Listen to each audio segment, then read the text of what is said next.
It's 9:30. Let's get down to business. The Associated Press reports that Canada will announce its own retaliatory tariffs against the United States today. Why? Relations got even messier yesterday when Trump told Canadian leaders to fall in line and threatened to impose even more tariffs, this time on the auto industry. Now, Canadian Prime Minister Mark Carney says he is ready to return to the table when the White House has the right attitude. Joining me now, Scott Lincicome, Vice President of General Economics at the Cato Institute, and Bharat Ramamurthy, former National Economic Council Deputy Director and author of The Bully Pulpit on Substack.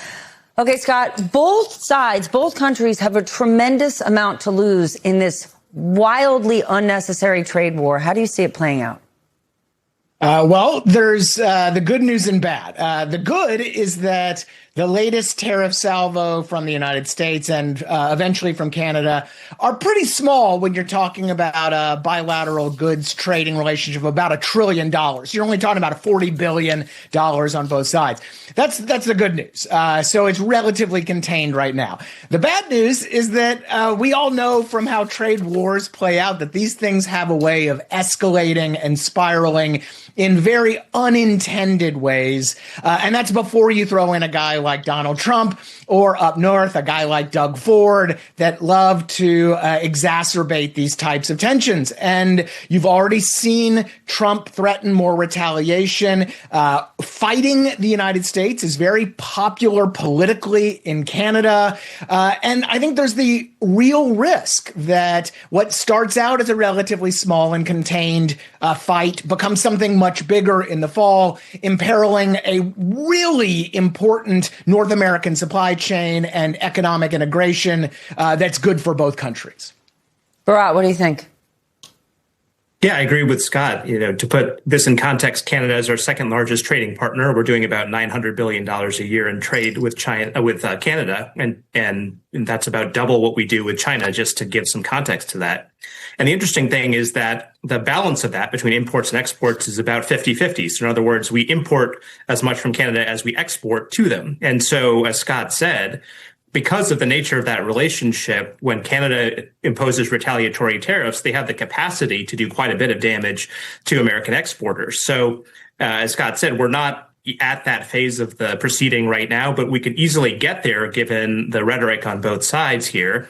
And that's going to be very bad, not only for American consumers who are going to be paying higher prices for things we import from Canada, including energy, to wine, to hockey sticks, but be very bad for American exporters, especially in the upper Midwest. We export a lot of auto parts and autos to China. We export a lot of machinery to Canada, and all of that is going to hurt our manufacturing base. So the irony of these tariffs, which are being pursued in theory to help our manufacturers, is that this retaliatory process is actually going to end up hurting them. All right, let's talk about the Iran war and this economic D-Day that was supposed to take place yesterday. The White House is delaying imposing what would be the biggest blow economically to Iran, sanctioning its trade partners. And Scott Bessent was asked about it yesterday after he gave his speech, and I want to share that.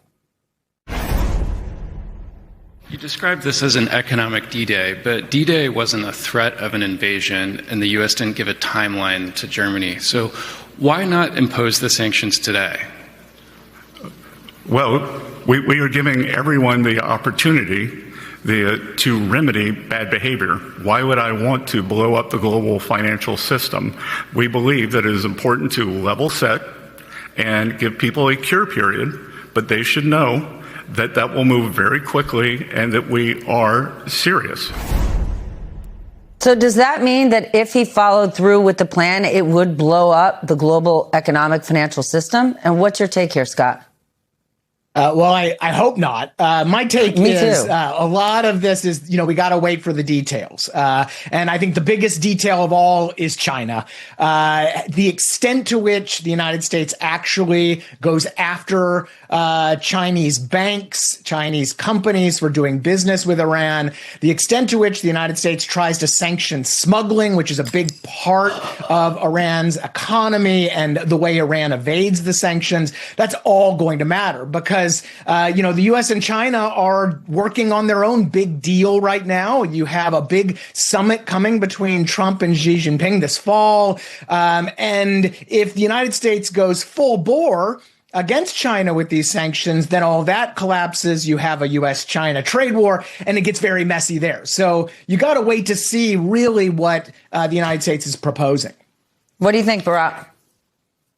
Yeah, I'd put it even more strongly than that. I mean, look, Iran's number one export is oil, and 90% of its oil sales are to China. And so we're entirely dependent on China pulling back on oil purchases from Iran to actually impose significant economic damage to Iran. And as Scott said, a lot of that comes down to the willingness of the United States to impose penalties on Chinese actors, including very large financial institutions in China, for facilitating the purchase of Iranian oil. If we're not willing to do that, then a lot of this Iran trade can continue to happen, and the Iranian economy will be hurt, but relatively okay.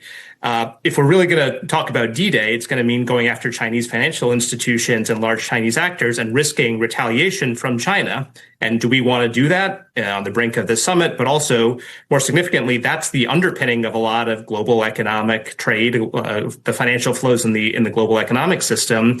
We really risk blowing that up if we take that additional step to impose a pain on Iran.